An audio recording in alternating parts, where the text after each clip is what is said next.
Rama Rama Jai Jai Rama Rama Rama Jai Jai Rama Rama Rama Jai Jai Rama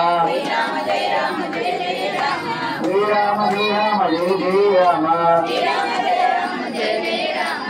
Rama Rama Jai Jai Rama मैं इधर पता बोले ना इधर मेरे पता बोले बड़ा बोले ना बड़ा भी होगा अगर अगर अगर भी दोस्त मटा बड़ा भी हाँ मैं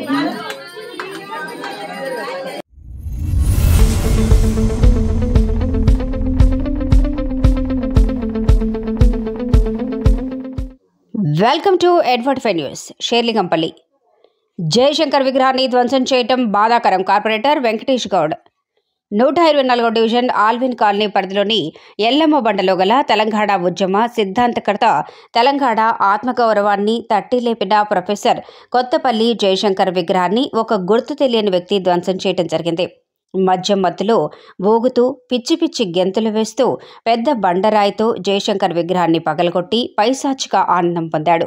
ఈ విషాదకరమైన సంఘటనను ఖండిస్తూ డివిజన్ కార్పొరేటర్ దొడ్ల వెంకటేష్ గౌడ్ ఘటనా స్థలానికి చేరుకుని పరిస్థితులను పరిశీలించడం జరిగింది.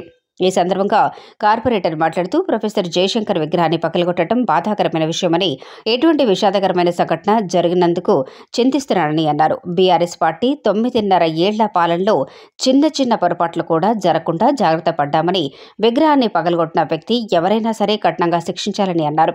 బీఆర్ఎస్ పాలనలో పార్టీలకు అతీతంగా మహాత్మా గాంధీ, ఇందిరాగాంధీ, ఎన్టీఆర్ వంటి ఎంతో మంది మహానుభావుల విగ్రహాలను ఆల్విన్ కాలనీ డివిజన్లో ప్రతిష్ఠించడం జరిగిందని గుర్తు చేశారు. పోలీస్ శాఖ వారు ఎటువంటి ప్రలోభాలకు లొంగకుండా పారదర్శకంగా దర్యాప్తు చేసి నిందితుడిని విచారించాలని స్థానిక పోలీస్ స్టేషన్లో కంప్లైంట్ ఇవ్వడం జరిగిందన్నారు. జరిగిన దురదృష్టకరమైన సంఘటన తెలంగాణ ప్రభుత్వం నైతిక బాధ్యత వహించి ప్రొఫెసర్ జయశంకర్ గారి విగ్రహాన్ని యథాస్థానంలో పునః ప్రతిష్ఠించి తెలంగాణ ఆత్మగౌరవాన్ని కాపాడాలని ప్రభుత్వాన్ని డిమాండ్ చేశారు. కార్యక్రమంలో బీఆర్ఎస్ పార్టీ నాయకులు, ప్రొఫెసర్ జయశంకర్ అభిమానులు మరియు కాలనీవాసులు పెద్ద సంఖ్యలో పాల్గొన్నారు. మా ఎల్లమ్మ మండల ప్రొఫెసర్ జయశంకర్ సార్ గారి విగ్రహాన్ని ఒక అగాంతకుడు ధ్వంసం చేయడం జరిగింది. దానికి చాలా చింతిస్తున్నాం. ఎందుకంటే మేము 9.5 పాలనలో ఎటువంటిది ఎక్కడ కూడా ఇంత తీసంత మందం కూడా ఏది జరగలేదు. మేము అందరం కూడా కలుపుకపోతాం. ఇంతకుముందు ఇక్కడ ఇందిరాగాంధీ విగ్రహం డ్యామేజ్ అయితే నేను సొంతంగా నేనే చేయించిన, గాంధీ మహాత్ముని విగ్రహం అయితే చేయించిన, ఎన్టీఆర్ విగ్రహాన్ని అయితే కూడా నేనే పెట్టించి నేనే చేయించిన. ఎందుకంటే ఈ మహానుభావులది పెద్దలది వీళ్ళకు పార్టీలకు అతీతంగా ఉండాలి వీళ్ళు. ఎందుకంటే వ్యవస్థాపకుడు మన జయశంకర్ సార్ మనకు తెలంగాణకు ఫస్ట్ వ్యవస్థాపకుడు కాబట్టి ఆయన విగ్రహాన్ని ఇట్లా చేసిరంటే మేము 9.5 సంవత్సరాల్లో ఎక్కడ ఏది జరగకుండా చూసినాం. ఇప్పుడు ఒక నెలకే ఇట్లా జరిగిందంటే దీని మీద మేము పోలీస్ కమిషనర్కు, లోకల్ సిఐకి, సీఎం కూడా లెటర్ ఆయనకే నేను రాస్తాం మేము. కాబట్టి దీని మీద యాక్షన్ తీసుకొని ఎక్కడైతే జయశంకర్ సార్ విగ్రహాన్ని ధ్వంసం చేసిరో అక్కడనే విగ్రహాన్ని పెట్టాలని కోరుకుంటున్నాను.